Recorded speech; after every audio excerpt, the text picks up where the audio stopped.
जन्म से ही वे अपने साथ लाते हैं कपास, पृथ्वी घूमती हुई आती है उनके बेचैन पैरों के पास। जब वे दौड़ते हैं बेसुध, छतों को भी नरम बनाते हुए, दिशाओं को मृदंग की तरह बजाते हुए, जब वे पैंग भरते हुए चले आते हैं, डाल की तरह लचीले वेग से अक्सर। जन्म से ही वे अपने साथ लाते हैं कपास। कपास का तात्पर्य यहाँ मुलायम और गद्देदार अनुभूति के लिए प्रयोग किया गया है। कवि कह रहा है कि बच्चे, ऐसा लगता है कि बच्चे जन्म के साथ ही अपने शरीर में कपास ले आते हैं। आशय यह है कि उनका शरीर है वो हर प्रकार की चोट और खरोच को सहन करने योग्य होता है।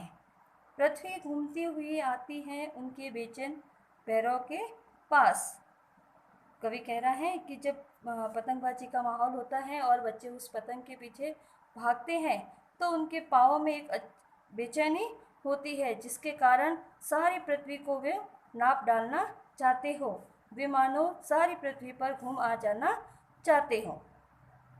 जब वे दौड़ते हैं बेसुध, छतों को भी नरम बताते हुए। बेसुध मतलब लापरवाह होकर के। कवि कह रहा है कि उनके जीवन में ऐसी मस्ती होती है कि उन्हें सर्दी, धूप, गर्मी, कठोर छत आदि का कोई ध्यान ही नहीं रहता।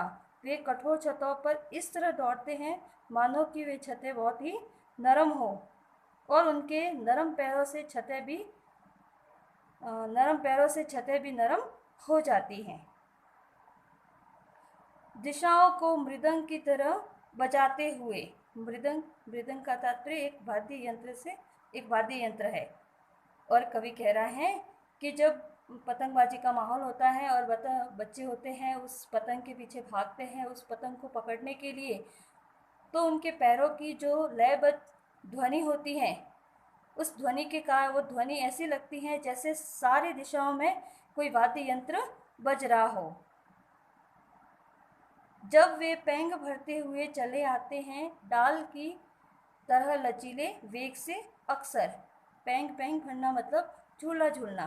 कवि कह रहा है कि प्राय वे ऐसे चलते हैं जैसे वे कोई झूला झूलते हुए हो और झोंकों के समान चलते हों। डाल की तरह लचीले वेग से अक्सर। वे छतों के खतरनाक किनारों पर पतंग उड़ाते हुए भी ऐसे गतिशील करते हैं मानो पेड़ की कोई लचीली डाल पर लटक करके वो लचीली गति से झूल रहे हो।